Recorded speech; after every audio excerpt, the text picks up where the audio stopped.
Sanje Jula Zoge Jonamna Janju Bargu Dane Gyasuchi Lage Zoge Besonange Jola Penge Sange Jubaisho Sanje Jula Zoge Jonamna Janju Bargu Dane Gyasuchi Lage Zoge Besonange Jola Penge Sange Jubaisho Sanje Jula Zoge Chonamla Chanju Badu Dane Gyapsuchi Lage Jinsoge Besonange Jola Benje Sange Drubaisho. I go for refuge until enlightened to the Buddha, the Dharma, and the Sangha. Practice giving and so forth. May I become a Buddha to benefit all sentient beings. I go for refuge until enlightened to the Buddha, the Dharma, and the Sangha. By accumulation to practice of giving and so forth, may I become a Buddha to benefit all sentient beings. I go for refuge until enlightened to the Buddha, the Dharma, and the Sangha. By accumulation to practice of giving and so forth, may I become a Buddha to benefit all sentient beings. I go for refuge until enlightened to the Buddha, the Dharma, and the Sangha. By accumulation to practice of giving and so forth, may I become a Buddha to benefit all sentient beings. Om Ye Dharma Hetu Prabhavam Hetum Tesham Tathagato Yavata Vesham Chayo Nirodham Evam Vadi Mahashamana Yeswa Om Ye Dharma Hetu Prabhavam Hetum Tesham Tathagato Yavatat Tesham Chayo Nirodham Evam Vadi Mahashamana Yeswa Om Ye Dharma Hetu Prabhava Hetum Tesham Tathagato Yavatat Tesham Chayo Nirodham Evam Vadi Mahashamana Yeswa.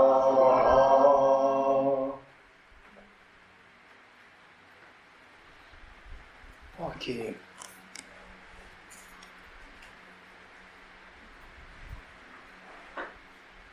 Which step we were doing? 7. Which is?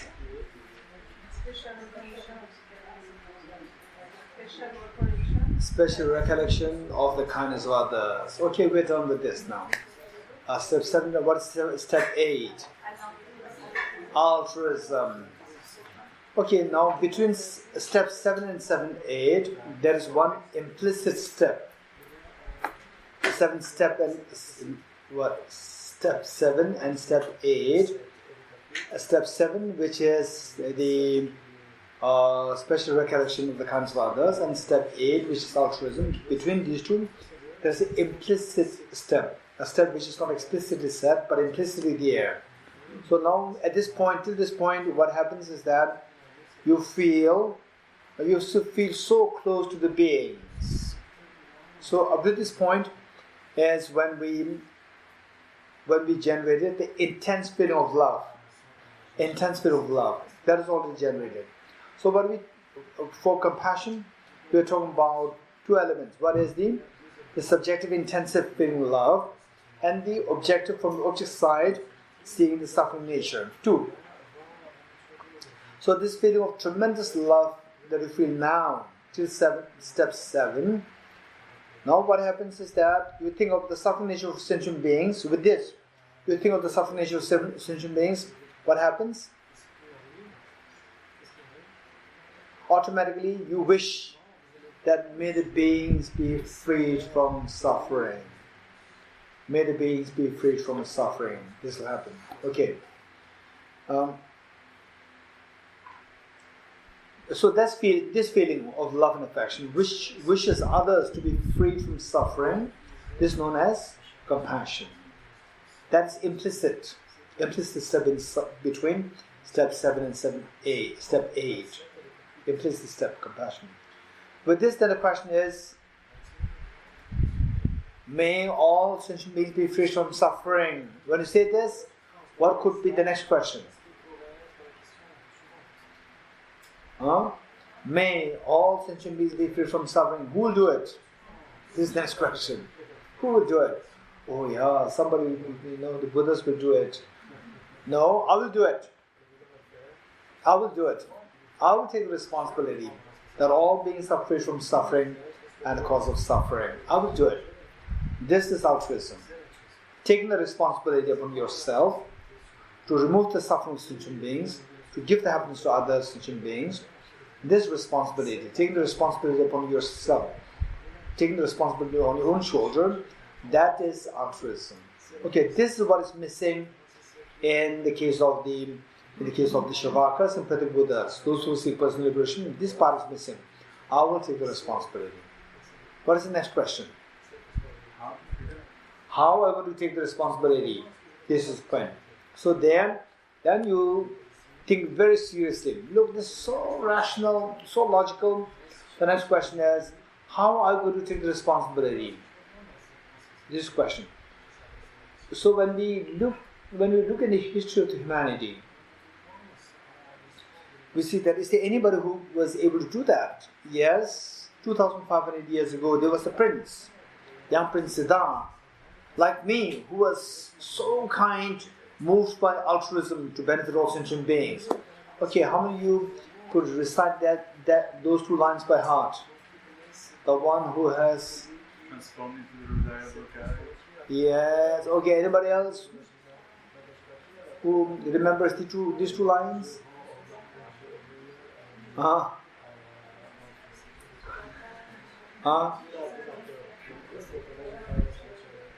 Okay, raise hands who can recite these two lines by heart by now.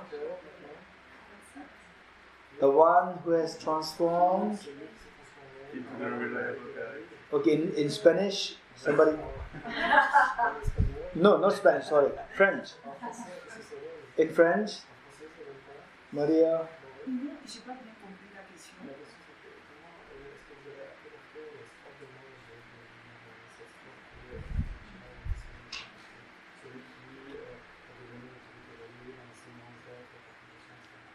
Anybody who remembers that in the French or in English?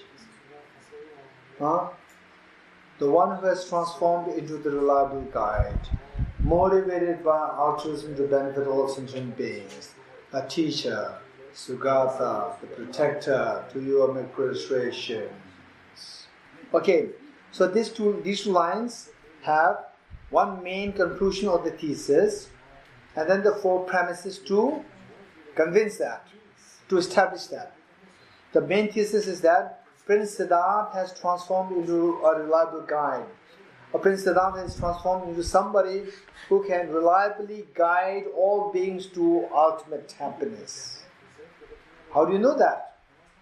With the help of the four premises. A teacher. No. What is the first premise? The altruism to benefit of motivated by altruism to benefit all sentient beings. Altruism. The teacher, Sugata, the protector. We did this in class. Huh?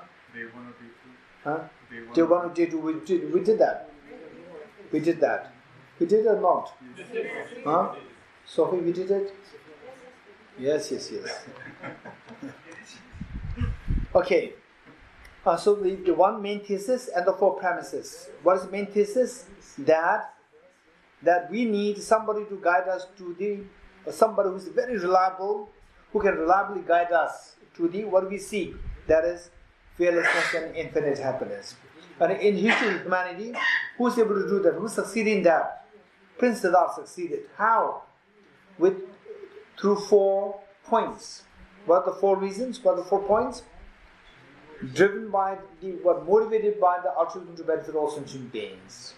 The teacher, Sugata, and protector, to your persuasion. Oh, okay, where is this? The 2 lines, where is this in the book? Where are the two lines in the book? Show this. Show this. Where? Page 5. Okay, page 5.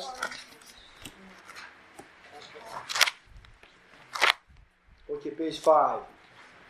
Stanza 2. Okay, I'm going to explain this once more. So now that the basic structure is already created, it will be much easier for us to know this.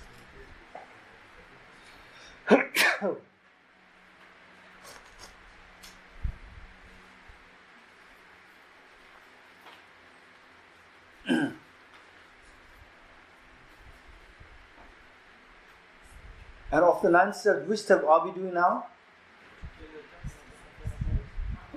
Of the 9 steps, which step we are doing now? 7B. Huh? No, altruism. 8. Altruism is step? 8. Step 8, we are doing this. Altruism. You getting it? Altruism. So what is altruism? Taking the responsibility upon your taking the responsibility on your own shoulder to remove all the sufferings of sentient beings and to give the maximum happiness to all beings. Taking the responsibility. This is the altruism. Taking the responsibility. Okay, now let us see what is the correlation of this step 8 of the 9-step Bodhicitta practice and these two lines. The one who has transformed into the reliable guide, motivated by altruism to benefit sentient beings. Do you see the correlation? Motivated by altruism to benefit sentient beings. So how this Prince Siddhartha has transformed into a reliable guide? What made him to become the reliable guide? Because we need a reliable guide to take us to the infinite, the fearlessness and the infinite happiness, Buddhahood. For that matter, we should be sure that that person who is to guide us must be someone who is very reliable. So what makes us confident with the Prince Siddhartha that now he has become the reliable guide? It's on the basis of the 4 premises. What are the 4 premises? Tell me. Altruism, teacher, Sugata, and protector. Okay, I already explained this before, but that time we were all just very fresh, the fresh meaning beginners.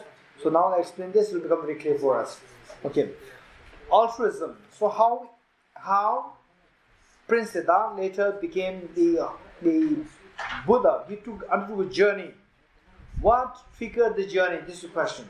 What triggered the journey? I told you that if you read the biography of the Buddha, we will see that there's commonly it is said that the Prince Siddhartha met with the 4 sides. But in reality, it's not as simple as that. In reality, he saw that in the palace, he saw so much of the abuse, and this happens in every palace, almost every palace. Only the palace is the borders of the palace, otherwise, as long as the palace of the ordinary beings, all abuse, unfair means, everything is there. He could see that in the palace. How we say the prince, the sons, and the prince of the royal families, how they abuse others. He could see everything there. And also not only the princess also, how they abuse others. He could see all these things. And how the punishments, they were being so, undeservingly given to the people, and punishment more than what is deserved. All this he could see that. And the wars, he could also see the wars. So much wars happening between the small kingdoms. So, then he thought that by being in the palace, remaining in the palace and eventually become a king, it doesn't really solve the problem. So many kings came, disappeared, came, gone. Nobody could solve the problems altogether. So I must look for a permanent solution. So he left the kingdom. So permanent solution to benefit all beings. What is that? What is that aspiration to benefit all beings? Altruism. So it was initially triggered by, the journey was triggered by the altruism. So it says, motivated by altruism to benefit sentient beings. This altruism is what made him to leave the palace to look for a path. Then what's the second point? Teacher. Teacher here refers to the wisdom of emptiness. Wisdom of emptiness, which he was to teach the beings, to liberate the beings from suffering. Teacher here refers to wisdom of emptiness. So he was looking for the path, and he met with two teachers. But the two teachers could not fulfill his aspiration. So finally he went on his own and found the wisdom of emptiness, which he was to teach. So the teacher, because of this altruism, he finally found the wisdom of emptiness, which eventually he was to teach all the beings. He used to teach all the beings. So before he actually teach this, what should he do? He should experiment it on himself. So he experimented on himself. Then he realized that as the wisdom of emptiness becomes non-dual wisdom of emptiness, then the self-grasping ignorance is shattered. Self-grasping ignorance, the root of the suffering is shattered. Then the inappropriate attention stops. Then, hey, the steps.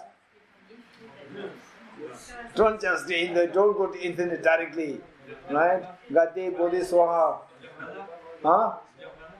Okay, do you get the clue? I'm saying that with this wisdom of emptiness, which he was meditating, experimenting it on himself, he saw that self-grasping ignorance is being shattered. Then, because of which, his inappropriate attention is shattered. Then,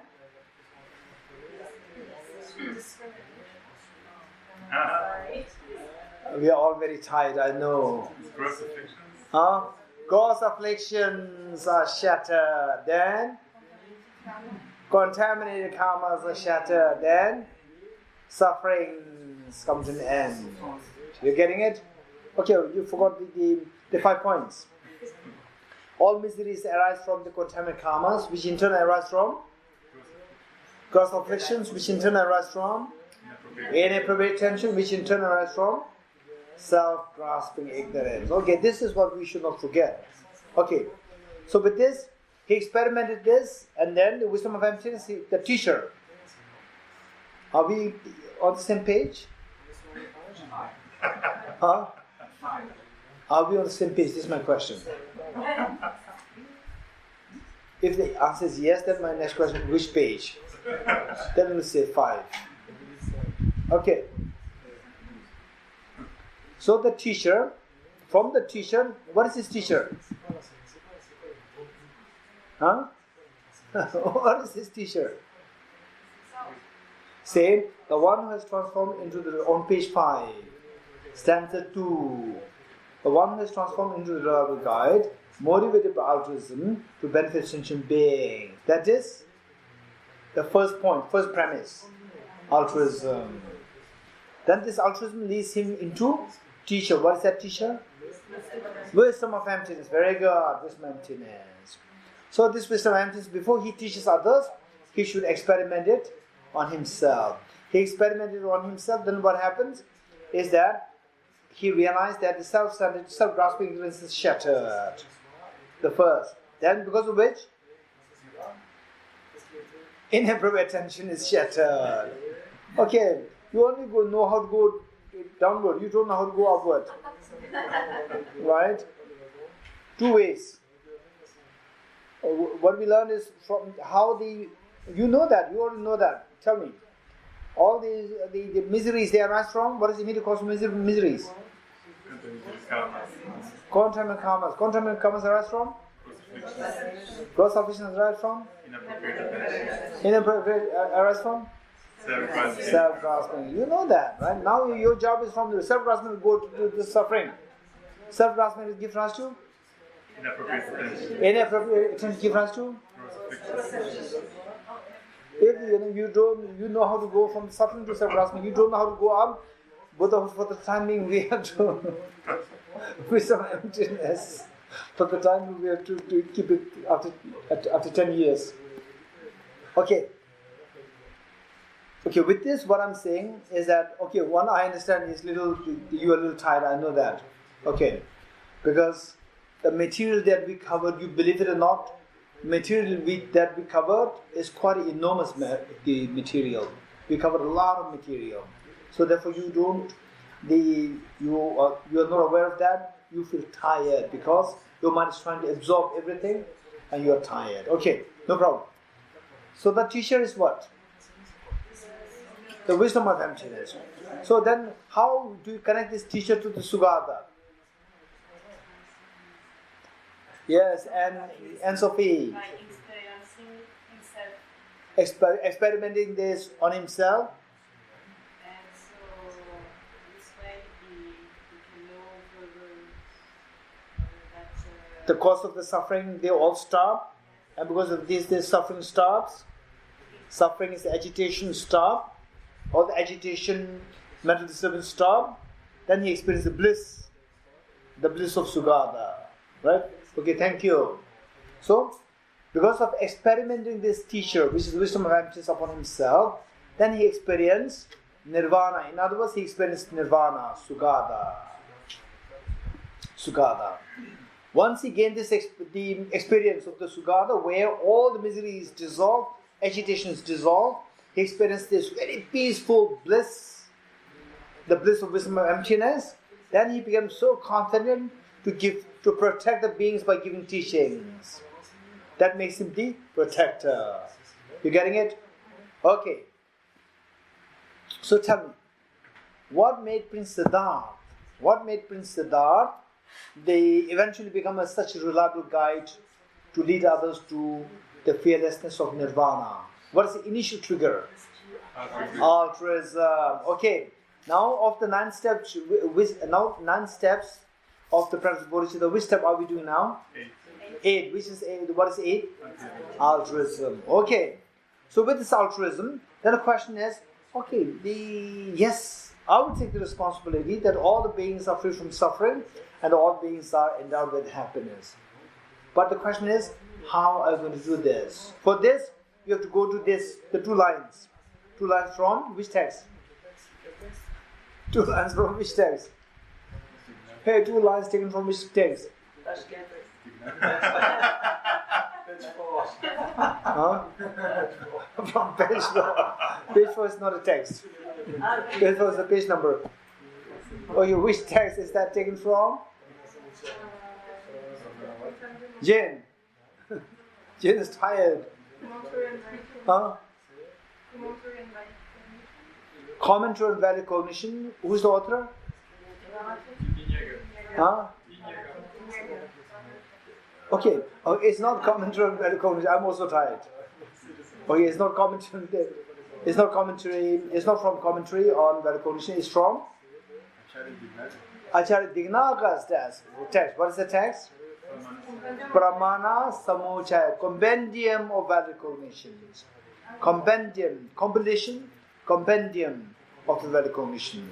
It's taken from this text. Okay, good. So from this text, okay, we reach this step number 8. Step number 8, altruism. I'll take the response. But how are we going to do it? How are we going to liberate all beings from suffering and give them the maximum happiness? How would you do that? Then you go into the history of humanity to see if somebody succeeded in this journey. Yes, by reading Acharya Dignaga's text, we see that somebody succeeded. Who was that? Prince Siddhartha succeeded in this. So how did he succeed? By becoming the reliable guide. What do you mean by reliable guide? Somebody who is a Buddha. So, then you have the aspiration, I will become by. How will you liberate all beings from suffering? How will you give maximum happiness to all beings? By becoming a Buddha. So what is step number 9? Bodhicitta. Bodhi is the full awakening, Buddhahood. Chitta is the mind. The mind aspiring to become Buddha. This is number 9. This is step number 9. Okay, if somebody asks what is bodhicitta, you have to define it as the altruistic intention, to become Buddha for the benefit of all sentient beings. An altruistic, or the feeling of love or altruism, wishing to become Buddha for the benefit of all sentient beings. The desire to become Buddha for the benefit of all sentient beings. The desire to become Buddha for the benefit of all sentient beings. This is a simple way of saying it. And then we can technically say that the altruistic intention to become Buddha for the benefit of all sentient beings. Same. The desire to become Buddha for the benefit of all sentient beings, or altruistic intention to become Buddha for the benefit of all sentient beings, both the same.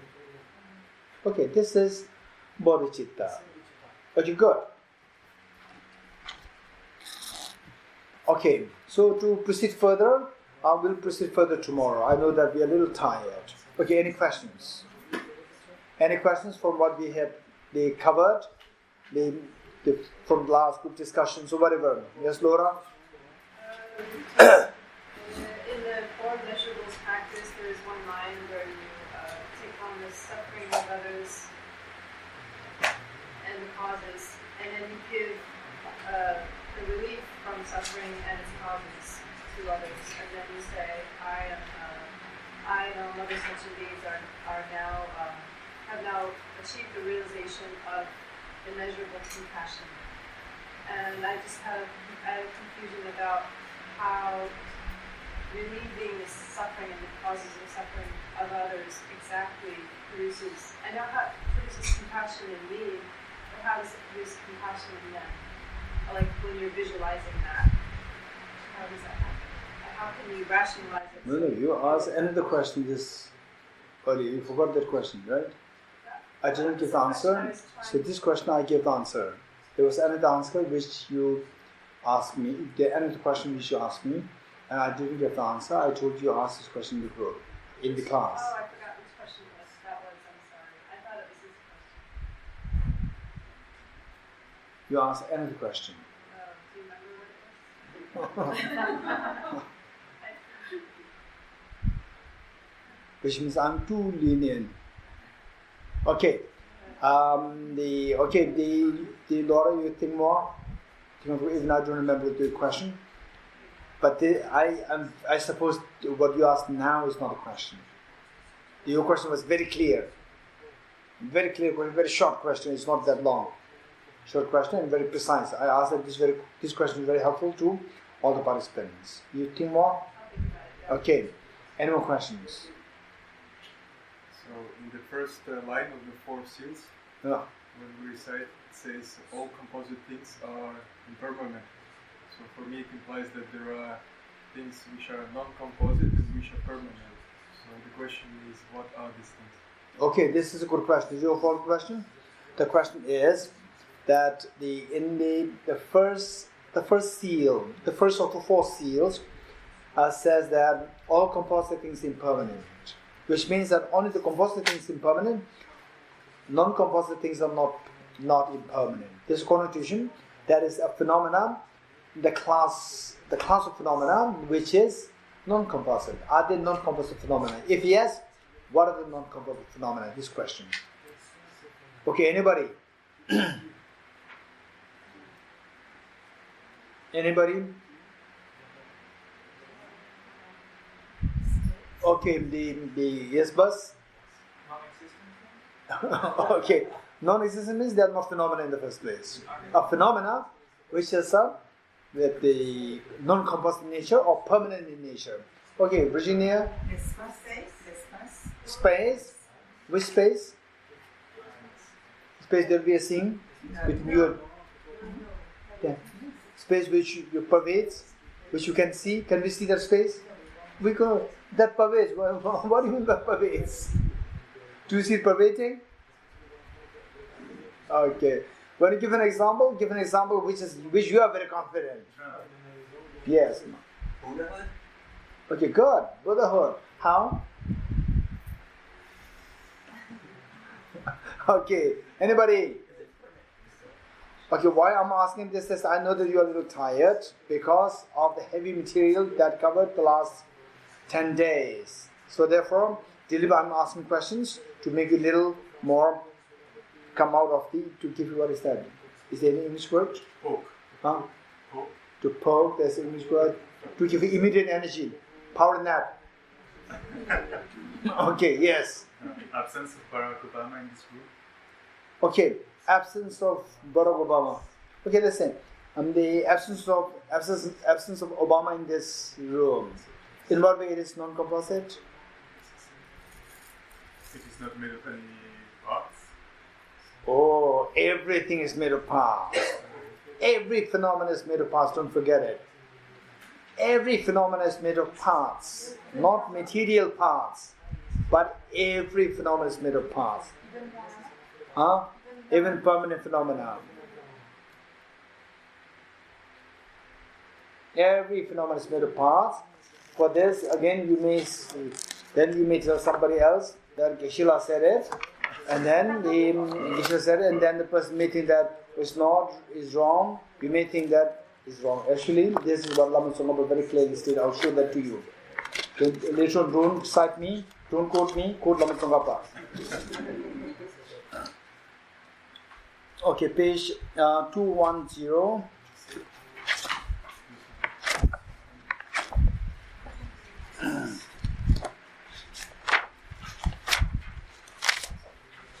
Okay.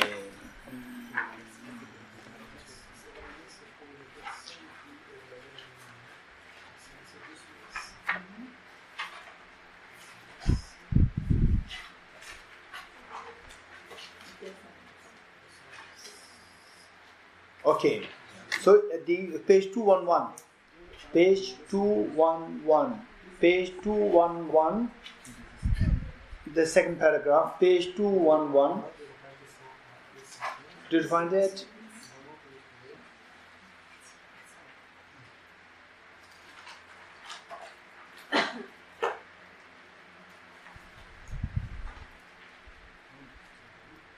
Page 210 is okay. In French translated. Oh, so kind. Huh?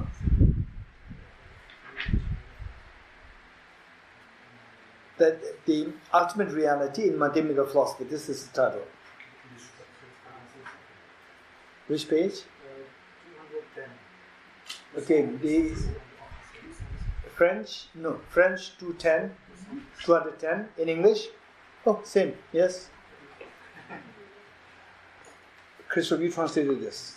Thank you so much. Thank you for this. Just for us, he translated this. He translated many the parts of this whole book. Thank you so much. Yeah, translated. Because the French people should hear what I said. He just said it has been translated. Huh? He just said it has been translated. Okay. Now the paragraph number 4. Paragraph 4. Through this understanding, one refutes true existence with respect to. In other words, yes. Could you follow this part? Through this understanding, one refutes true existence with respect to non-functional objects as well, which means non-composite phenomena. Did you see this? Everybody, can you? Do you find this part? No? Yes? Good. Using similar reasoning, how? Even in the case of non-composite space, we have to accept that there are some forms where it pervades and not to others. Within that, some pervade the east and others pervade other directions. In the same light, ultimate reality also has many pervading parts. Ultimate reality, which is non-composite phenomena, has many pervading parts, and has many parts in the sense of being objects of realization of various temporal moments of the mind. This likewise can be extended to other non-composite objects. To all non-composite objects are made of multiple parts. This is what Lama Tsongkhapa said. Okay, so which means that they are made of parts. Even the non-composite phenomena, they are made of parts. Okay. So, what example do you have of a non-composite phenomena? So we got some examples. One is space. One is the absence of, say, Obama in this hall. My question to you is, how the absence of Obama in this hall is permanent? This is my question to you. No? Anybody? Yes, Kunchala? It doesn't change moment by moment. How? Obama is not suddenly coming and going. It's not Obama, absence of Obama. We're talking about absence of Obama. So this is not changing. How it's not changing? Obama is not coming and going, so No, the absence of Obama is not changing. no. Anybody?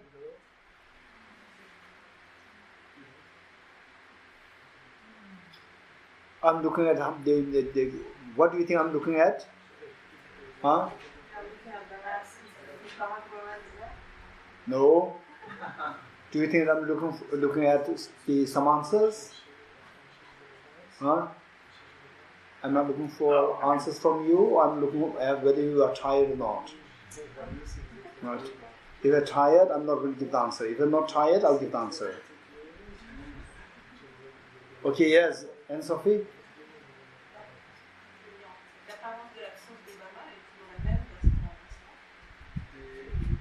The appearance or the absence of the Barack Obama is always the same instant after moment after moment.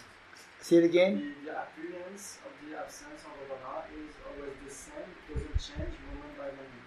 How do you know that? I can see it. Oh, you can see it. I can see the absence of Obama, yes. The same all the time. Yes. Huh? Yes. Absence of mama with the hall, absence of mama with the flower, they're different. The base is different. Okay.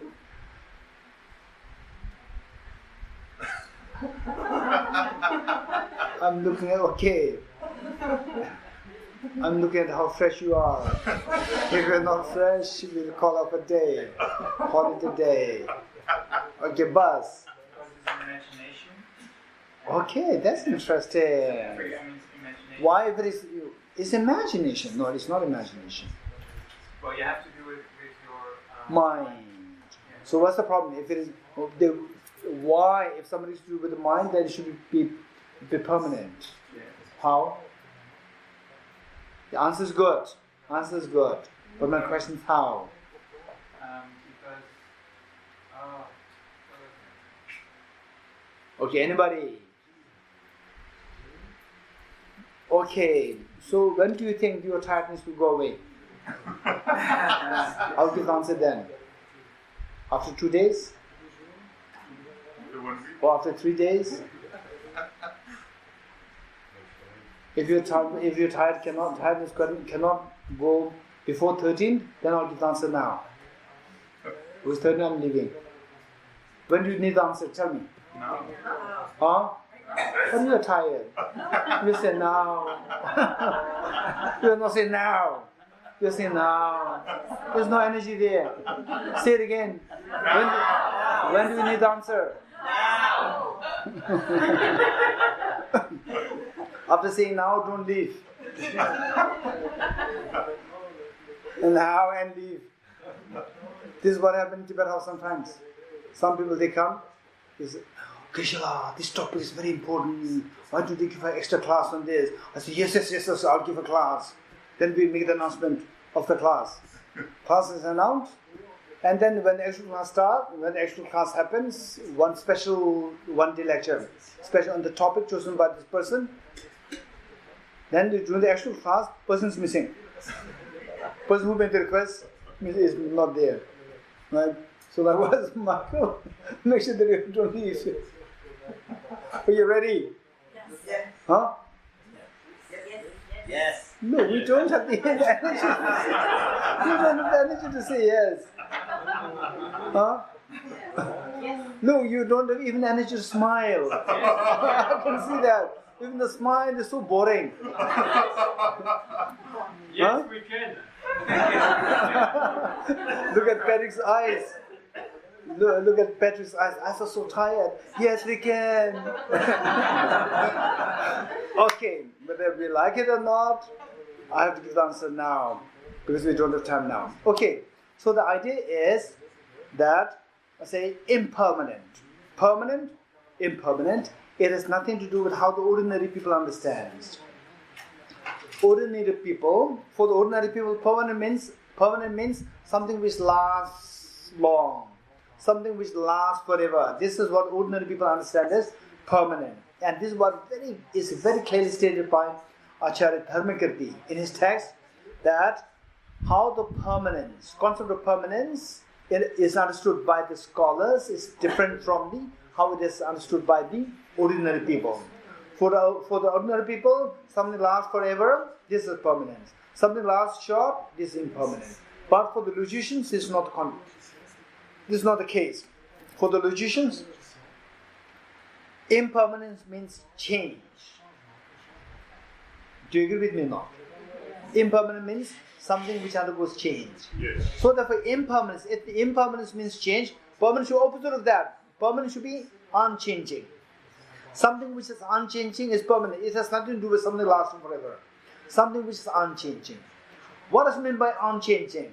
Okay, let's say this flower. Let's say this flower. This flower is very fresh now.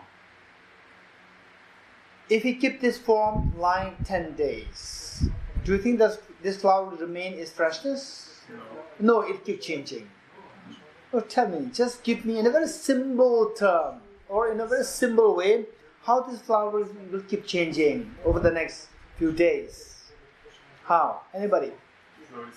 Huh? Slowly. Slowly, how will it change?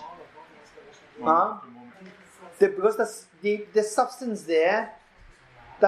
there, which is so fresh, the freshness will disappear. There's a substance there which is at the moment so fresh, and day by day the freshness will disappear. Do you agree with me? Okay, which means that there is substance there. There's a substance, object, nothing to do with our mind. Okay, in a very loose sense. Nothing to do with our mind. There's a substance, object there which undergoes change. Where there's a substance there, there's a change happening. For change to happen, there should be the substance changing.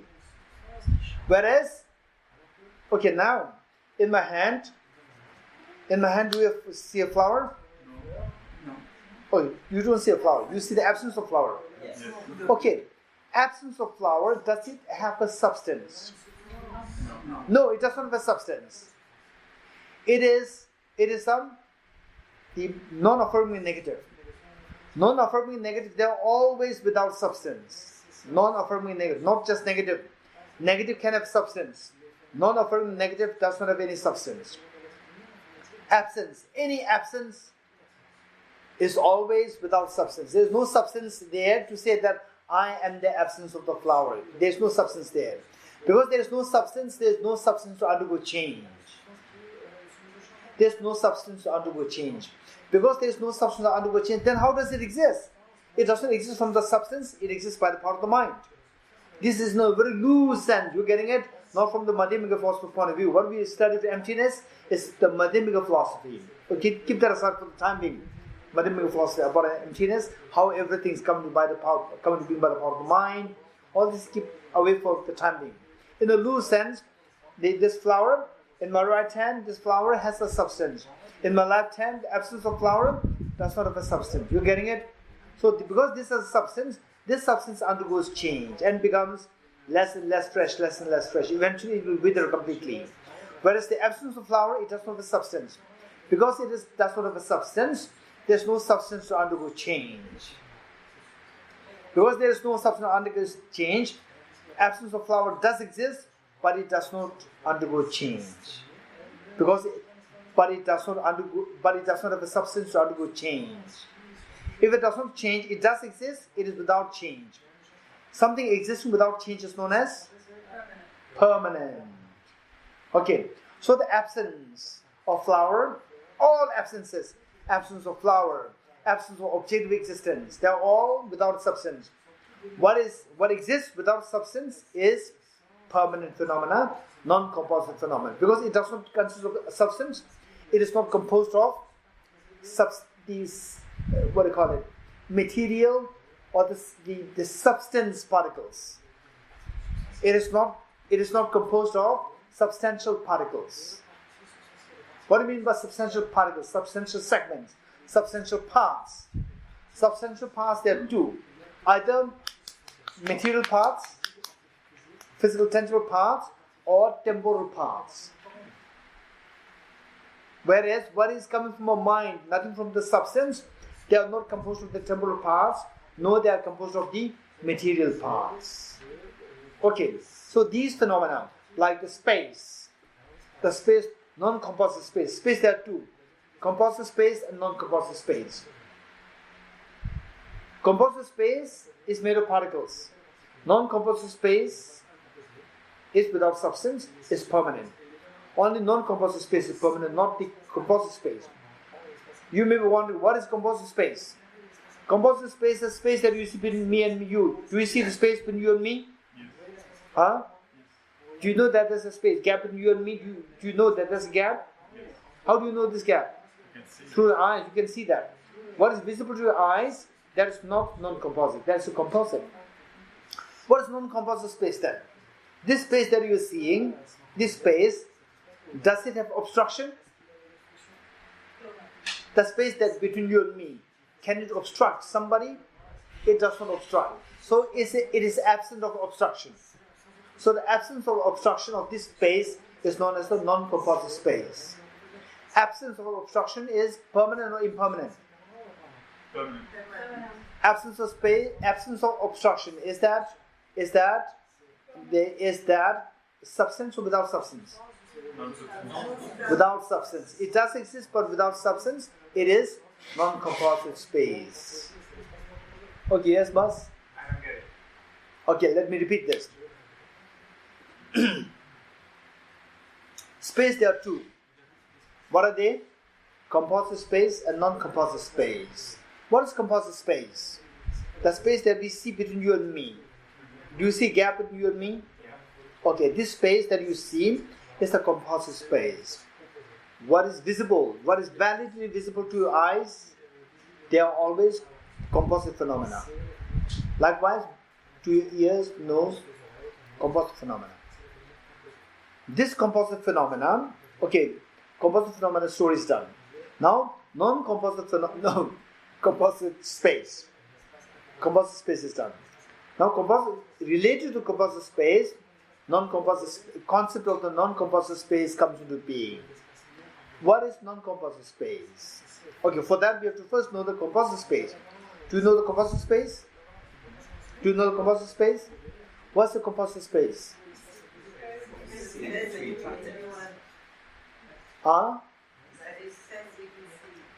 The space that we can see. This is key. This is key. See. The space that we can see between I and you. You're getting it? This space. This is a composite space. Now this space has so many characteristics. This space is not chocolate. Is this space chocolate? This is not chocolate. So not chocolate, not an absent same. This space is the absent of chocolate. This space is absent of the flower. This space is absent of obstruction. This space, does it obstruct or it does not obstruct us? Hey, this space, does it obstruct us or it does not obstruct us? It does not obstruct. Does not is absent. This space, the visual space, is absent of obstruction. So the absence of obstruction of this space, this isolate, it has many isolates. The space that we have has many isolates, one of which is the absence of the obstruction. Absence of obstruction, the isolate of the absence of obstruction of this space is known as non-composite space. This is the word given, label given to this quality of this space. Absence of obstruction is the non-composite space. Yes, boss? So then, I'm not a flower, so you can non-composite bus. Is there a non-composite bus? No. Like So bus, absent the bus not being a flower is non-composite phenomena. But it's not bus. Yeah. It's the quality of the bus. Bus has many qualities. Some are permanent, some are impermanent. Some are composite, some are non-composite. Very good. Any more questions? Yes, we had a few. One from Mark and one from Sophie. The one from Mark is it was a bit difficult to understand the 10D of dependence. And also the relationship between the 7 modes, because it was a bit quick. So Mark wanted to have some more information about that. What means exactly dependee? What exactly is dependee and dependent? And can you elaborate more on the 7 modes, 7 rejections? This is your question? Okay, rejection 7 modes. Okay. So dependee is, let's say that this is very important. This is very important. Dependent and dependee. For let's say that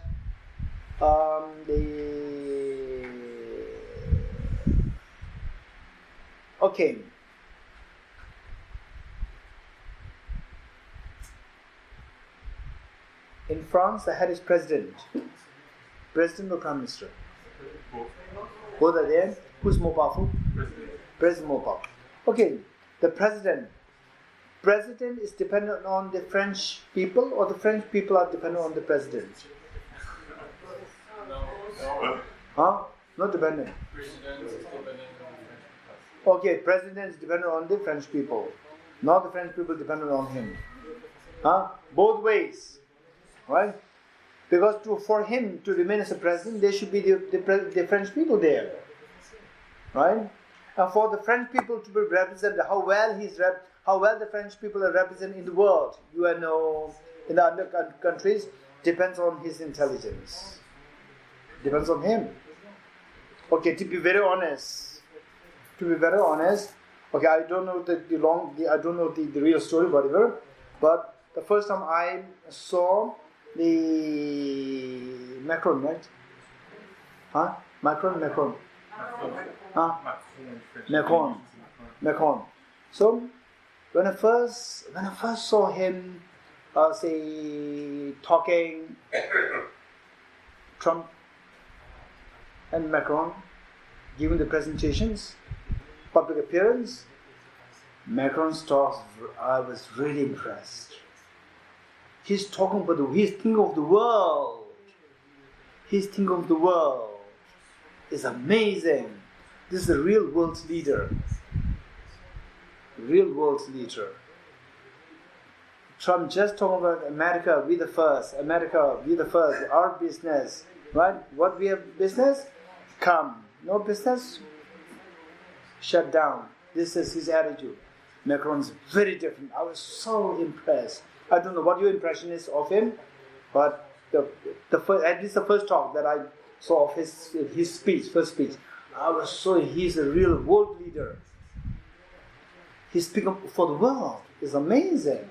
And so courageous. So courageous. So, look, if two of them talking there, if I'm American, with my thinking now, because that number one, I'm a refugee. Then number two, say at least because of the Bodhicitta teachings, practice, and so forth, we should think of the world. And then because of these great teachings, I had the great opportunity to think of the world. So we think about the world. If I'm American, I see that somebody, the president of my country's president, is talking about we the first, we the America the first, like this, I'll feel embarrassed. Whereas when I see that my president of my country is speaking about the world, I'll feel so proud. Proud not in a negative sense. I'm very happy that our president really represents the world. I'll be so happy, proud. So, what makes the French public happy, proud, is because of the president. He's able to represent the French people so well. So, French people depend on him. He's dependent on the French people. There's mutuality dependence. So when you speak about French people dependent on him for his representations on the world stage, he becomes the dependee and the French people become the dependent. Now, for him to stay as a president, there must be the election in favor of him. So election is nothing but the public. So his sitting there as a president depends on the public. So the public becomes the French public becomes the dependee, and he becomes the dependent. So there's a mutuality of being dependee and dependent. Okay, the 7 modes we will do little. If you want, we'll do a little more tomorrow. Tomorrow you have to remind me. Okay, what's the next question? And Sophie? One more question. Yes. Does this thing, does it have something to do with the tetralema? Tetralema. Okay, yes. Tetralema is more, yes. Tetralema is more with the rejection of the 4 modes of production. And of course, it's not just rejection of 4 modes. Tetralema is very common. That is like the ground. Tetralema meaning that, let's say, the flower or the self does not exist inherently. Self does not exist truly or independently because it is not one with its parts. It's not different from its parts. It is not one or different, both. It is nor one or different, 4. Right? And it is not independent existent, nor, okay, let's say, it is not existent, no non-existent, no existent, non-existent, both, no non-existent, non-existent, no non-existent, both. So, tetralema. So, okay, if you're interested, we'll do it later. This is a very interesting topic. In fact, this is what Nagarjuna's reasoning is mostly on this basis. The Dalemain, not from the self, not from different, not from both, not from non-both. Things arise. Okay, so this is known as tetralema, meaning the 4 rejections. 4 rejections, all 4 are not possible. In other words, we talked about the emptiness. Ultimate analysis, we experience emptiness. What is there in this? Existence is not there. Non-existence is not there. Existence, non-existence, both are not there. Non-existence, non-existence, not there. Okay, let me say this again. In this experience of emptiness, for example, you subject the flower, you subject self to the ultimate analysis. Then the self dissolves. In this experience, what is there? What is there? Huh? Nothing's there. Nothing's there. Okay, existence is not there. Non-existence is not there. Usually, if the existence is not there, non-existence is there. If the non-existence is not there, existence is there. But in this experience, so that if the existence is not there, non-existence is there. That is in the conventional domain. In this ultimate domain, existence is not there, non-existence is not there. Both exist, non-exist, not there. Neither exists, non-exist, not there. All 4 are rejected. This is not the rejection of the tetralema. Okay, next question. It was about the 6th point, the actual equalizing with others. So it was the 6th. Step 6.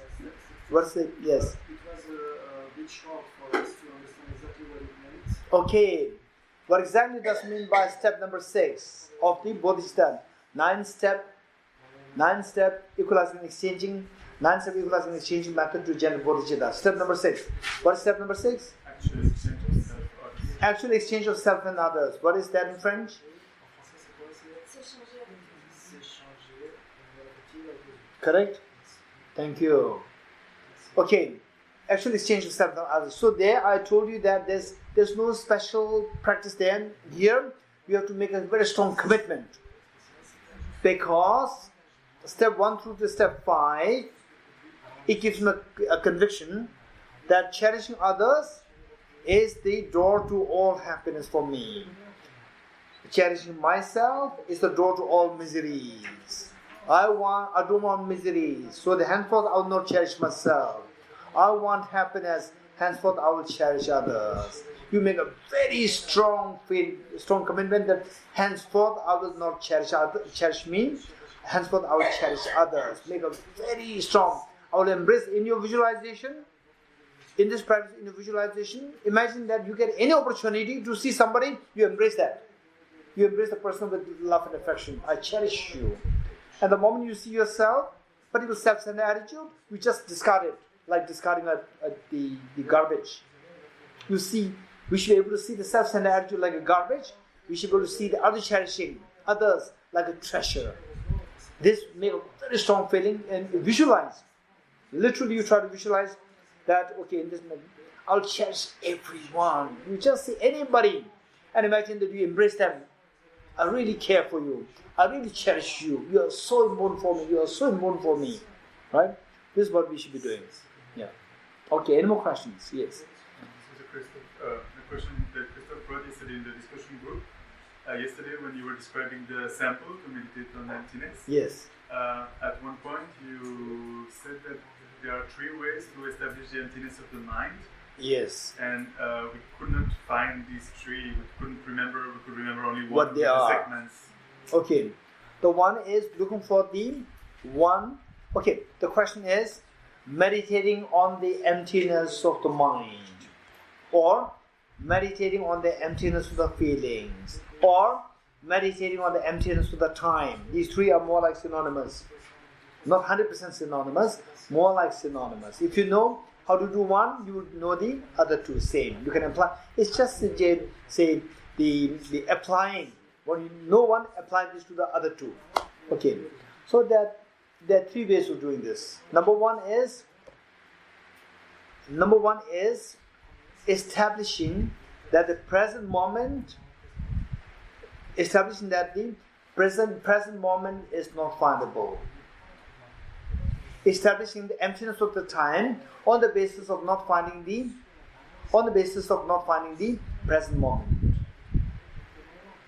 Establishing the emptiness of the time, emptiness of the mind, emptiness of the feeling on the basis of not finding the present moment. Inability to do or not finding the present moment.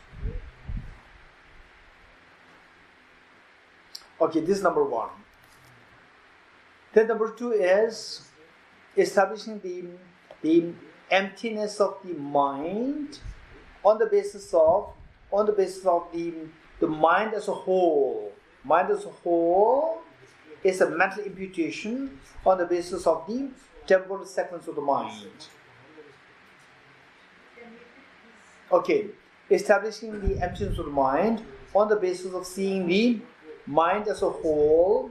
Mind as a whole is imputed on the basis of the temporal segments of the mind. Temporal segments of the mind. Establishing the emptiness of the mind on the basis of seeing the mind as a whole. Mind as a whole is imputation on the basis of the temporal segments of the mind. Okay, this is number 2. Then number 3 is establishing the emptiness of mind on the basis of understanding the very tiny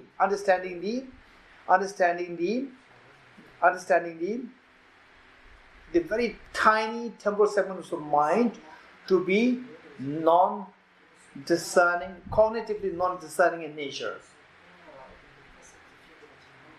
Establishing the emptiness of the mind on the basis of understanding the very tiny moment of the mind's temporal segments of the mind to be cognitively non-discerning in nature. Establishing the emptiness of the mind on the basis of understanding the very tiny temporal segments of the mind to be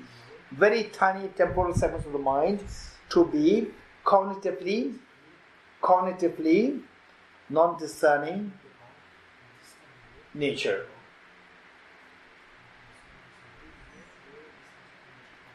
Okay, and if you need more clarification or further explanation or repetition, feel free to let me know. I'll be happy to do this till we have another 2 days. Okay, any more questions? And one question which was discussing, that's a very good question. What is that question? The French speaking group. Huh? Yes, Cecile. Yes, Cecile question. My question was to find, it's difficult to find the middle way between the teaching and the daily life, particularly Teaching of emptiness. not teaching Then of compassion. I see. And compassion and wisdom in a large way. Because, for example, when you see someone using harsh word or beaten someone or how to react, this is the middle way. It's not easy to find. Okay. We don't have to look for the middle way. Don't look for the middle way. Look for the skillful way. This is known as compassion, skillful compassion. Skillful compassion. Okay. So for that, this is a very important question. Practically speaking, we learn one thing and practically it's very difficult to apply. Okay. This is very true. For that, we need what is known as not just compassion, but a skillful compassion. Okay. His Holiness the Dalai Lama, I remember very clearly, he said it, he put it so nicely. Some people, they asked this question to him, that we talk about compassion, if you practice compassion, then people start taking advantage of compassion, then the situation becomes worse. It doesn't help. So how to do? So his Holiness says that if the mad dog comes, don't say compassion, run away. You understand it? If the mad dog comes, don't talk compassion, dog will bite you. Better, the best thing is run away. We should be very realistic. And skillful. Okay. If there is a tendency for somebody to take advantage of compassion, say you have been kind to the other person, and the other person takes advantage of that. Usually what is happening is, why the other person is taking advantage of that is, because the person is seeing two things in you. That is, the person sees your compassion as your weakness, as your softness, as your weakness. They don't see that as your strength. They see this as weakness, number one. Number two, they see that you are a fool. Right? I'm taking advantage of you. Still you don't know that I'm taking advantage of you. Which means you're a fool. For two reasons, they continue to take advantage of you. Number one, they see you as weak. Number two, they see you as fool. If you rectify these two wrong thoughts in the person, the problem will be over. Somehow you have to send a message to the other person that I'm not fool, number one. You have to send a message to the other person that I'm not weak, number two. These two things. How to send a message? Don't fight. Right? Many people, they try to send a message by fighting. I'm not weak, I can equally fight with you. This doesn't help. This is not the way to send a message. You are trying to tell the other person that I'm not weak. But this is not the correct way. It can easily aggravate the situation, if not solve the solution. So you send a message. Okay, one, to tell the other person that I'm not fool, is that you keep a little distance. Don't show anger. The moment you show anger, there's no point. The whole purpose is defeated. Don't show anger. Just keep a little distance. The moment you keep a distance, the person knows that, okay, now she's keeping a little distance, he's keeping a little distance, which means that he or she understood what I was trying to do. So he or she is not fool, not stupid. Okay, he already sensed it. She already sensed what I'm trying to do. This is, you have already sent a message that you are not fool, you are not stupid. You know what the other person is trying to do, number one. What is number 2? Huh? I'm not weak. I'm not weak. You don't have even the energy to say what the points are. I'm very sorry. You're retired, I can see that. Okay, I'm not weak. Okay, how do you prove that? Okay, let's say, keep a little distance for a while, just keep a little distance. When you meet face to face, usually what happens is that when you see the other person take advantage of me, you meet with the other person, instantly your face will lose the composure. Then automatically this irritation, anger will come out.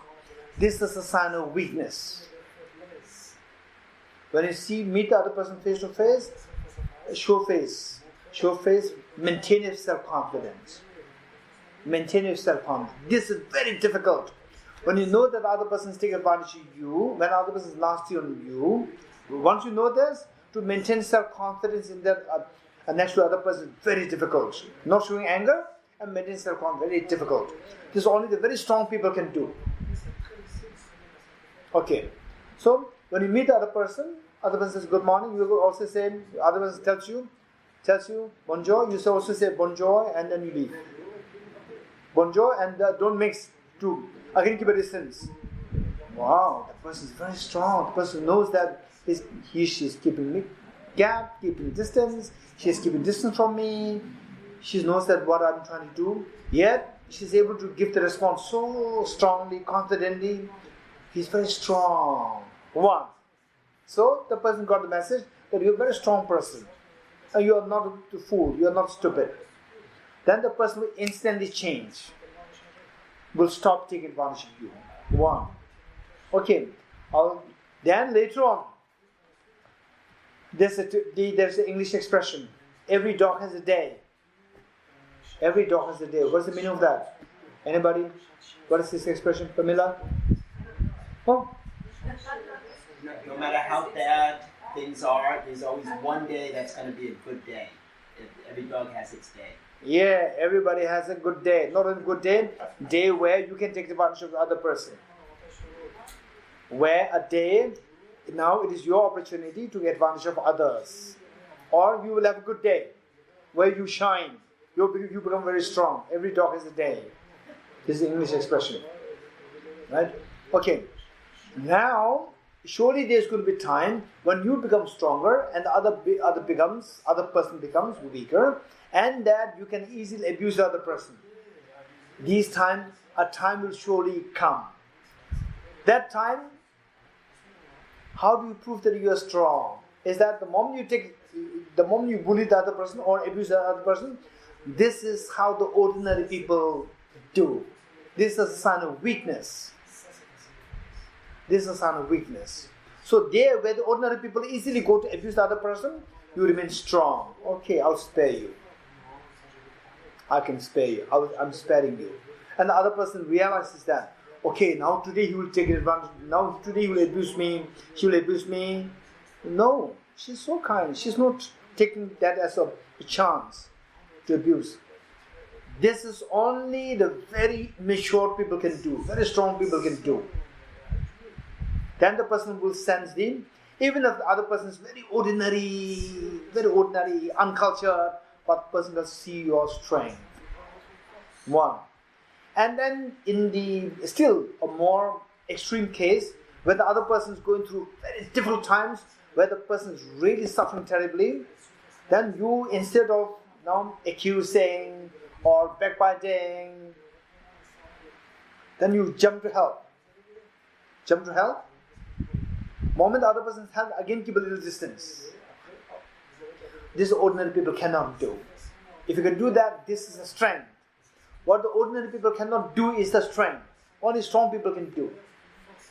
What the ordinary people cannot do is the real strength. What the ordinary people can do, what every ordinary people can do is very easy. This is not a sign of strength. Some strength which the ordinary people cannot do, that is your strength. So where the other person is really going through difficult time, then now the other person is so scared of you, instead of you scaring the other person, you jump to help. And again, the moment you help, again you keep a little distance. Keeping distance means, I'm not fool. I'm doing this purely out of compassion, not out of my weakness. Again, keep a distance. Then the person senses it very strongly, will surrender to you. Surrender. The moment the person surrenders, you can easily feel that. At that point, don't inflate your ego. Go to embrace the person. Go to embrace the person. That is very important. So, the moment you embrace this person, because the other person surrenders, the person will never take advantage of you. This is very strong. Okay, I'll share a story. This is a real life story, because what made me to share this story is because I learned from Christophe Lang that somebody, Virginia, right, as a teacher, who was that? Virginia 18. She left. She should be here actually. Never mind, Christopher, you can share this. Or somebody will share this with Virginia 18. Huh? Okay, and Sophie will share this. Okay, what happened was that Virginia 18 shared about her experience as a teacher. Similar thing happened to me when I was teaching. Okay. And you may think that, it's very different. The students that she was teaching was very small, difficult children. You teaching the people, all very mature people. No, one time I was teaching very small children. Small children, Buddhist philosophy. And small children from America. Tibetan children who were born. Most who were born in America, they were now already, say, the age, between age, 6 to age 13. And there was particularly one boy who was so naughty. Backbencher.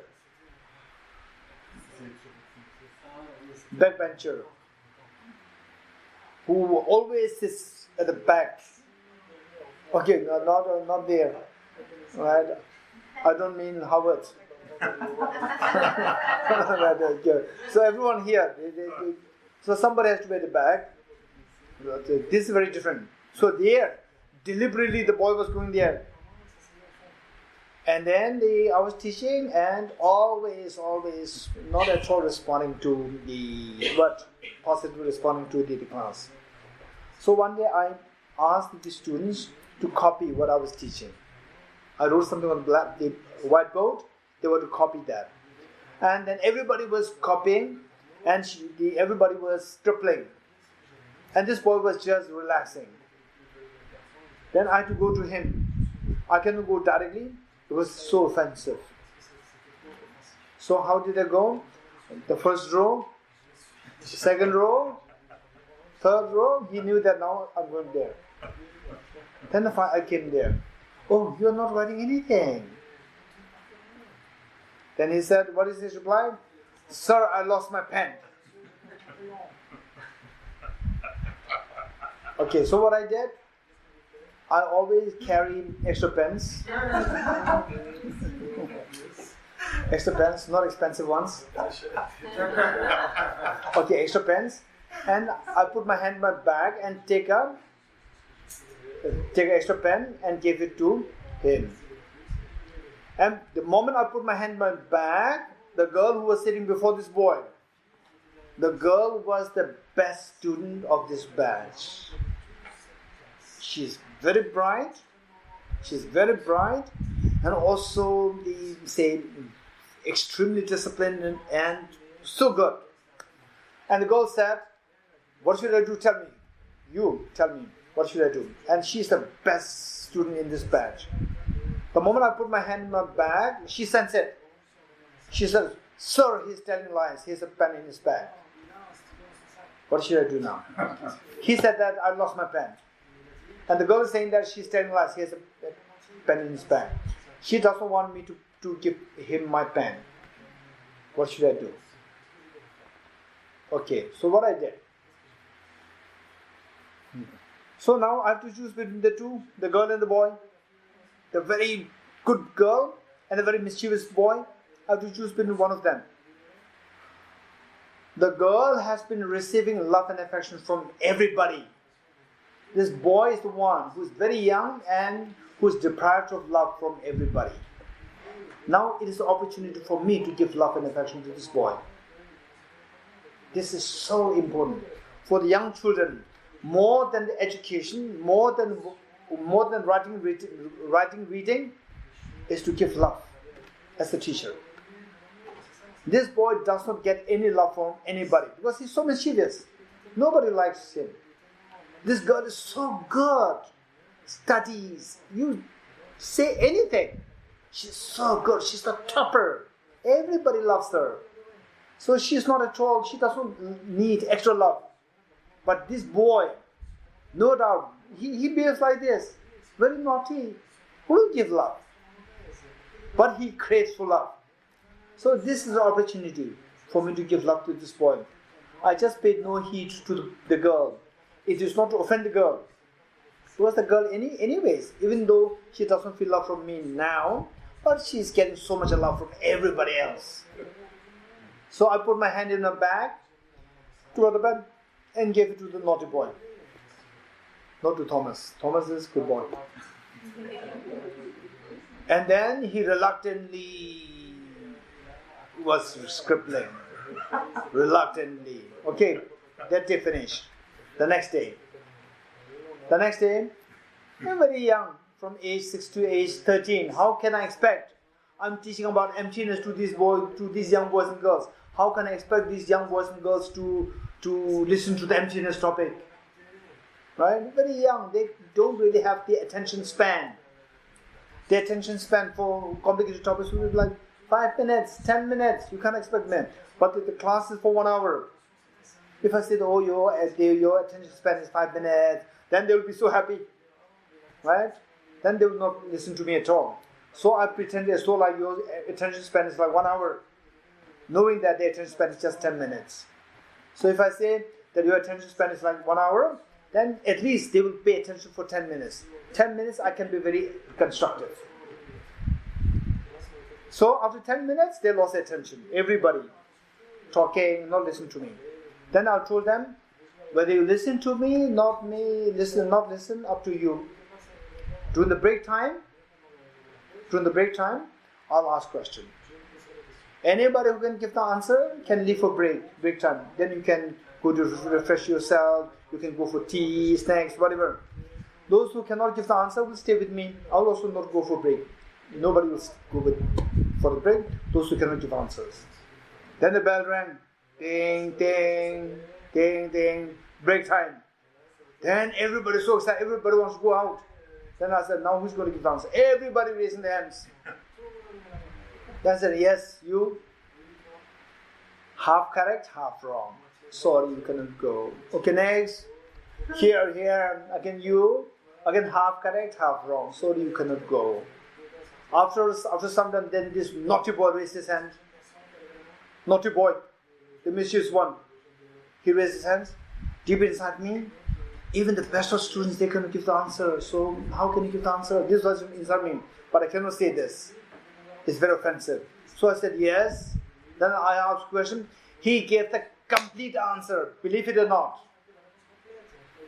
He gave the complete answer. I could not believe my eyes and ears. Wow. Amazing. You made my day. Amazing. You are the one who listened to me. Perfect. I'm so happy. It made me so happy. Believe it or not, he was not sitting in the last bench. He was in the first row. I did not notice that. Throughout the 1 hour class, I did not notice that he was on the first row. Wow, I was so happy. He made my day. So I told him, now you can leave. Then he packed his books, put the bag, then went to the door. The door, like this door, and he did not leave. He was leaning against the door, very mischievous like this. Leaning against the door like this. Now look, this action, this gesture, which otherwise seems so mischievous, is not the gesture mischievous. This gesture is a gesture of his confidence in the teacher's love. He's so confident, no matter what I do, my teacher loves me. This is confidence that he has. So this is a big compliment to the teacher. Sitting like this is a big compliment to the teacher. Saying that I'm not scared of my teacher loves me. Right? Then I ask, okay, now who next? Then people, all the others, they're attempting to give answers, half correct, half wrong.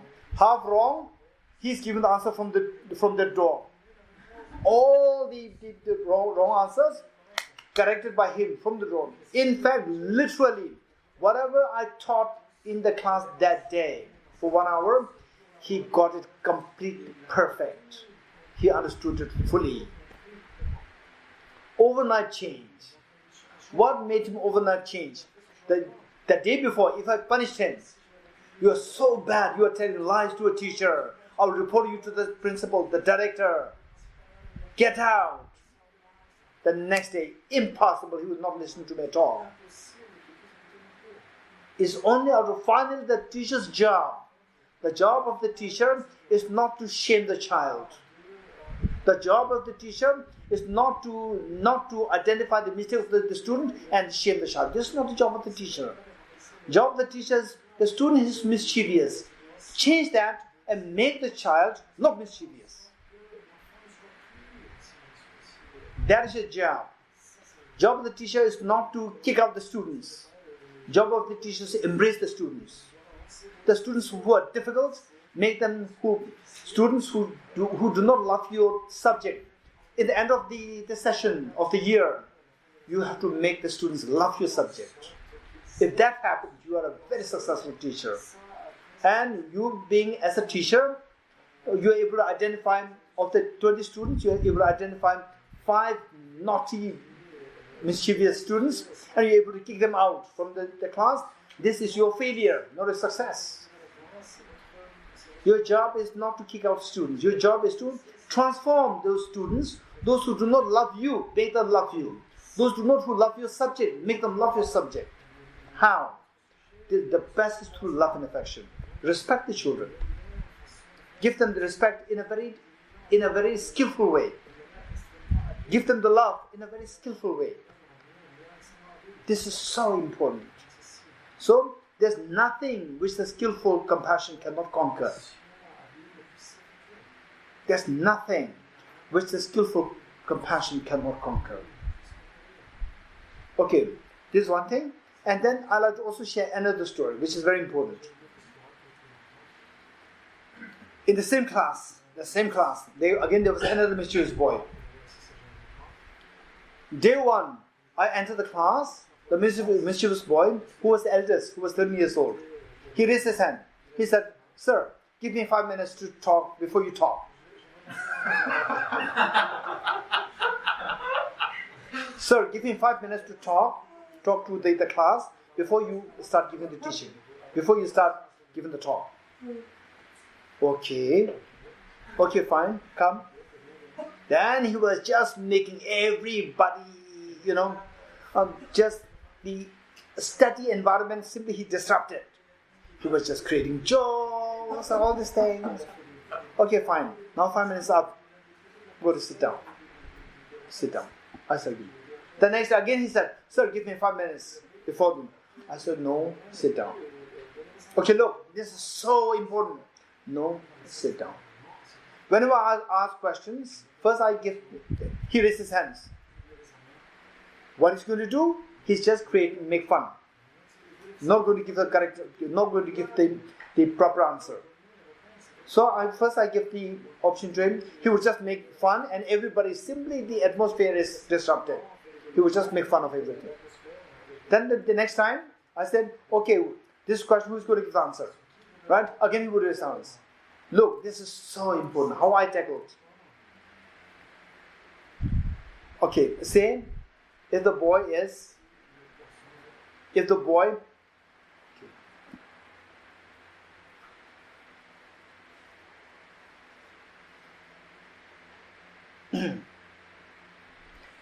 is here, I can see him raising hands, I would deliberately turn towards the other side. That's what I'm not seeing him. He was raising hands, right?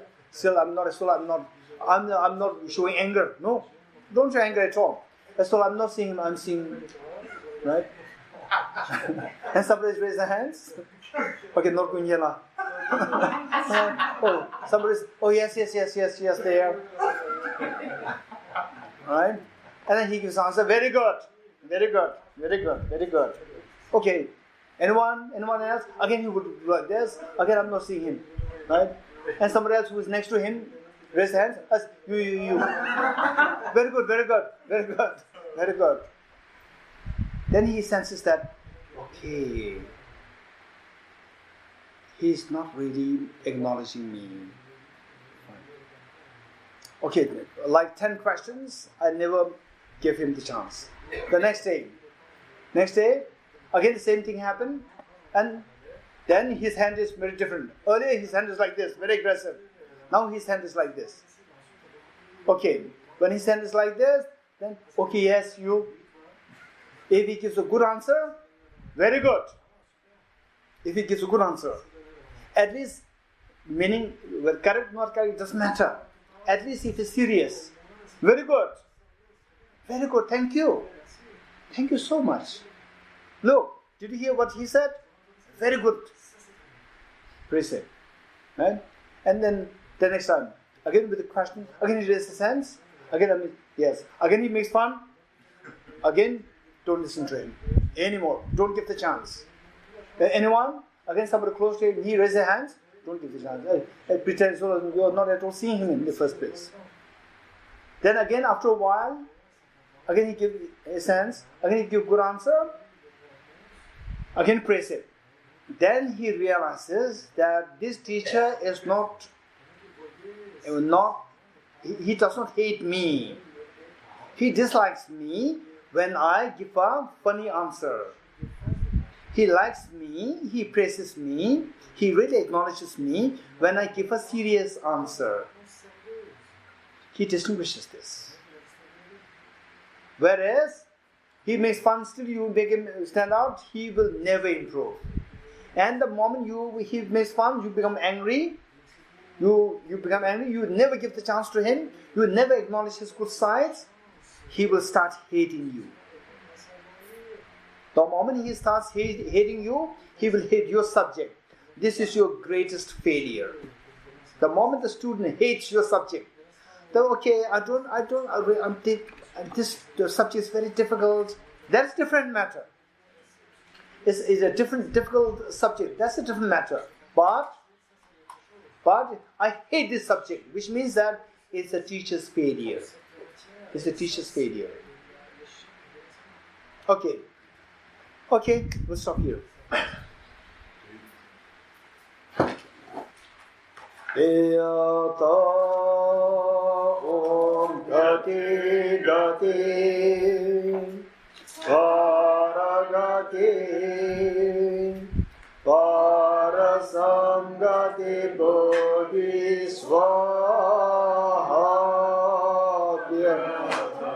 Om Gati Gati Paragati Parasamgati Bodhisvaha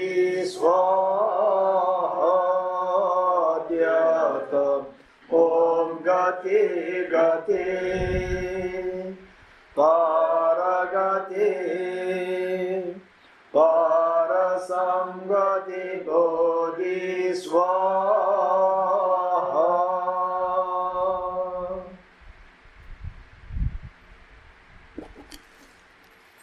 Okay, 3 questions.